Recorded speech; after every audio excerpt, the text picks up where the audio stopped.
आप देख रहे हैं भारत प्लस, देश की बात।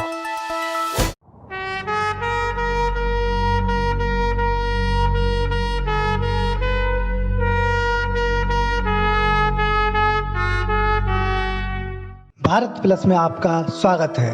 हमारा भारत देश 15 अगस्त 2020 को अपना 74वां स्वतंत्रता दिवस मना रहा है। भारत को स्वतंत्र हुए 73 साल बीत गए।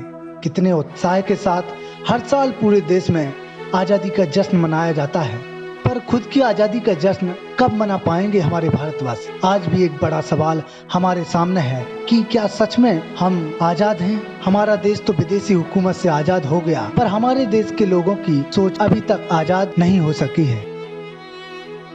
देश की आजादी के 73 वर्षों बाद भी क्या बदला हमारे भारत में?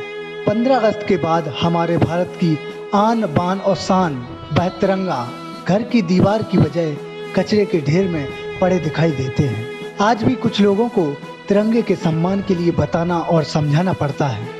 हमारे भारत देश में महिलाओं को साक्षात देवी का रूप कहा जाता है, लेकिन आज़ादी के इतने वर्ष बीत जाने के बाद भी लोग महिलाओं को कमजोर, लाचार समझकर उन पर अत्याचार करते हैं।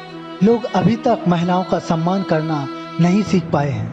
महिलाओं पर होने वाली घरेलू हिंसा और शोषण के मामले से दैनिक अखबार हमेशा भरे रहते हैं। आज भी महिलाओं की सुरक्षा के लिए जागरूकता अभियान चलाने पड़ रहे हैं। प्रगतिशील भारत के इस 2020 में भी आलम यह है कि कई लोग गरीबी, भुखमरी एवं कुप्रथाओं के चलते अपनी जान गंवा देते हैं। हमारा देश अनाज निर्यात तो करता है, लेकिन देश इन किसानों की कीमत नहीं समझ पाता है। आज भी देश के किसान कर्ज में डूबकर आए दिन आत्महत्या जैसे कदम उठा लेते हैं। देश की सरकारों को हर साल सड़क सुरक्षा सप्ताह मनाने पड़ते हैं, फिर भी लोग सड़क हादसों से सबक नहीं लेते। देश के लोग लाल बत्ती पर रुकना पसंद नहीं करते, मौका पाते ही लांग जाते हैं और वो दुर्घटना का शिकार होकर अपने जीवन को गंवा देते हैं। लोग ये तो जानते हैं कि घर साफ रखना चाहिए, ये नहीं समझ पाते कि कूड़ेदान में ही फेंकना चाहिए, सामाजिक स्थलों पर नहीं। ये समझाने के लिए भी सरकार को सफाई अभियान चलाना पड़ रहा है, विज्ञापन दिखाने पड़ते हैं, फिर भी लोगों पर कोई असर नहीं होता। क्या हम अपने इस आजाद भारत से इस प्रकार की घटनाओं की उम्मीद कर सकते हैं?